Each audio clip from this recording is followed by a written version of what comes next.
And welcome to In Depth. 75 years ago, he was there. He was 20 years old, but still a kid in many ways, flying a P-47 fighter on D-Day.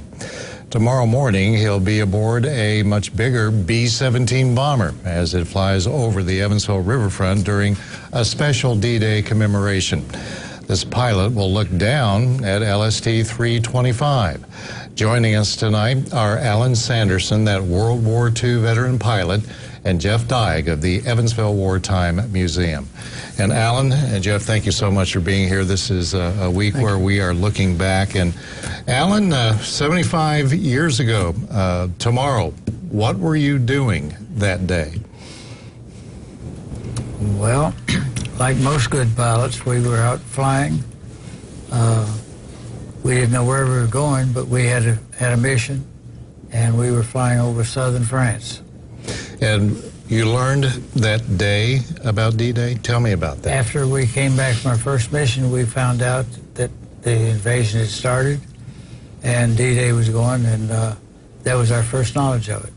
But our targets were to hit the Germans behind as they receded from where the D-Day was going on the beach.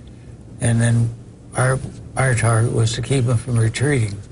But you really didn't know the nature of this. So when you realized what was happening, the scope of what was happening, what went through your mind and your heart? Well, I guess the biggest thing was that, hey, this sounds good. It sounds like it might be the start of the end.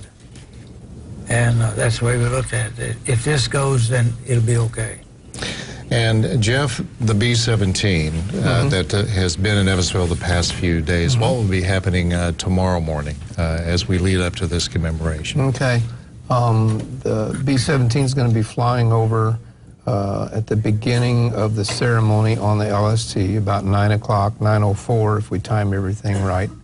And so there will be a radio man and a spotter in the plane that are in touch with each other to time that just at the precise moment when the World War II bomber flies over the World War II LST, each with a World War II veteran on board. And Alan, I'm very honored to be on this flight tomorrow with you, but you were on the B-17 on Monday. What did you think about that? What struck you about that? Most interesting. A new experiment, I'll tell you. A lot louder than the P-47. Made a lot of noise. Good airplane. Do you have a desire to fly that?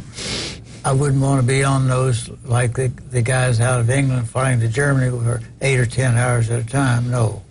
But I'll take the 47. Well, Jeff, this man right here flew 118 missions. Okay, I'm trying to process that in my mind, what that was like. And you had a close call, I know, or maybe two during those missions, Alan. But he was entered in the congressional record. Tell me about that. That surprised him.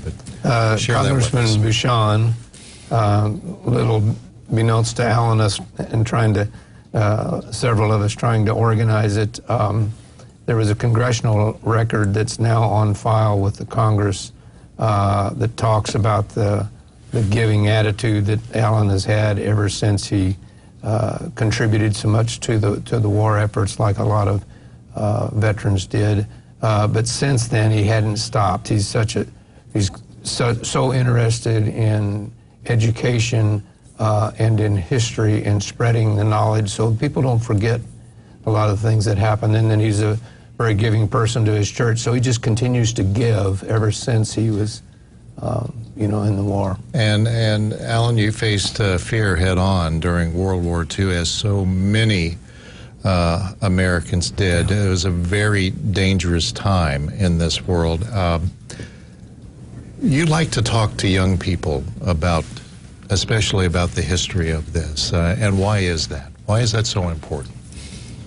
Well, for two reasons. Number one, I don't think that the young people today have any idea what war is all about, or what their parents and all their relatives did.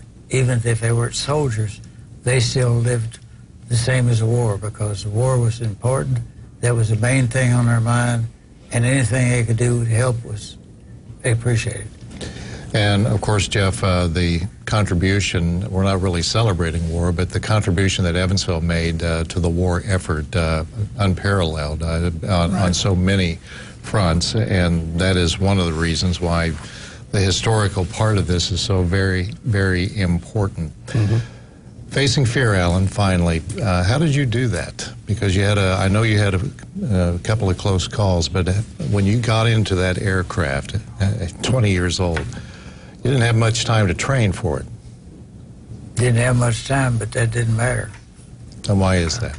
You knew what you had to do, and so you just did it.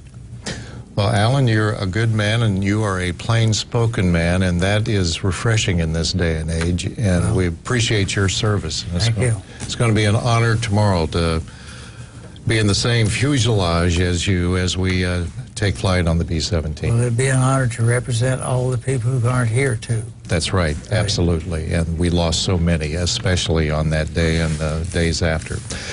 Alan Sanderson, World War II veteran and pilot of the P-47, and Jeff Dyke with the Evansville Wartime Museum. Thank you so much. Thank you. We'll see you tomorrow morning.